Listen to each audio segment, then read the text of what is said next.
নমস্কাৰ বন্ধু বান্ধৱীসকল, স্বাগতম জনাইছোঁ আপোনালোক সকলোকে আমাৰ চেনেলৰ অন্য এটা নতুন ভিডিঅ'লৈ।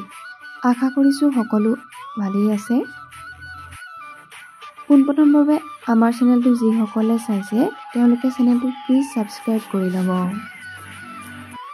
অসমৰ জনপ্ৰিয় ধাৰাবাহিক ৰেঙনি চেনেলত সম্প্ৰচাৰিত হৈ থকা বেহাৰবাৰী আউটপোষ্টৰ ৰাকেশ খ্যাত ৰিণ্টু বৰাই দিলে এক বিশেষ পোষ্ট।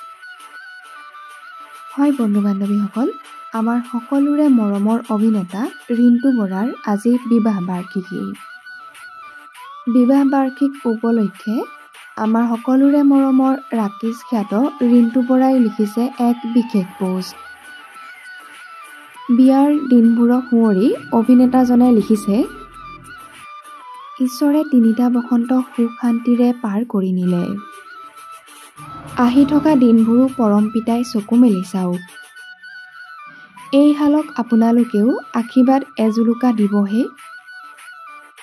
ৰাকেশৰ এই মৰম লগা পোষ্টটোৱে সকলোৰে মন চুই গৈছে। আমাৰ চেনেলৰ তৰফৰ পৰা অভিনেতা ৰিণ্টু বৰালৈ থাকিল বিবাহ বাৰ্ষিকীৰ অলেখ শুভকামনা।